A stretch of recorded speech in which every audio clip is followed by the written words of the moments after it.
Olá, pessoal! Vamos falar um pouquinho sobre tomografia.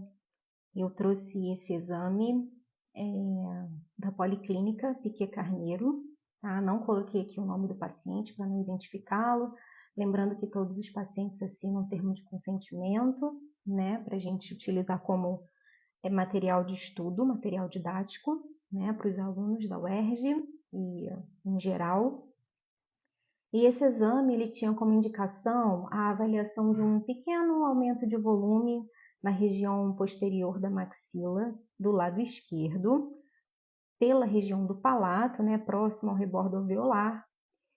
E estava muito bem descrito na solicitação do exame. Então, isso é uma coisa que eu gostaria de deixar bem claro, que sempre que possível, coloque o máximo de informações clínicas na solicitação do exame, porque isso auxilia muito o radiologista na hora de realizar o laudo, de avaliar as imagens, né? Então, o profissional colocou que era um aumento de volume discreto na região dos molares, por palatina, o tecido mole estava com a coloração normal, né? Era normocrômico, então estava bem descrito e a gente pesquisou essa região posterior da maxila, do lado esquerdo, como ele havia solicitado, né? Como o profissional havia solicitado.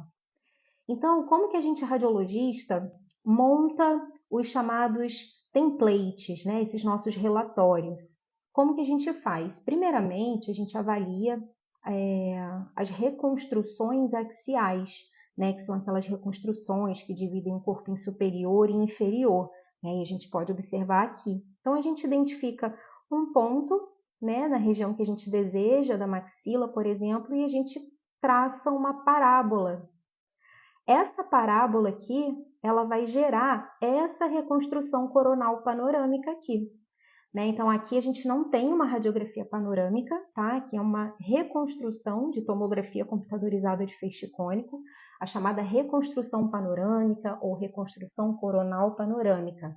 E a gente selecionou a região posterior da maxila do lado esquerdo para fazer essa avaliação, né? Então, aqui a gente tem várias outras reconstruções que a gente chama de cortes parasagitais ou cortes transversais ou cortes oblíquos, né? Ops, desculpa, gente.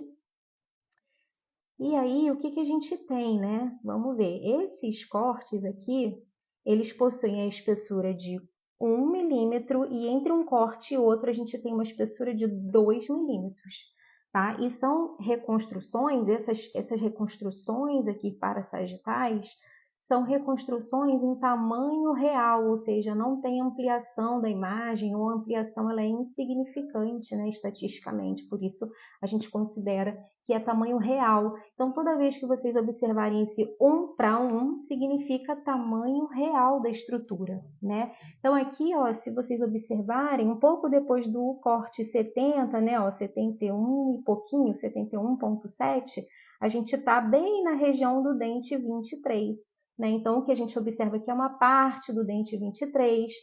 No corte 73,7, a gente observa outra parte do dente 23, né? E por aí vai. Então, a gente vai observando todos os dentes, todas as estruturas ósseas, um pedaço do seio maxilar apareceu, então a gente precisa observar, né, tudo que foi adquirido dentro do volume.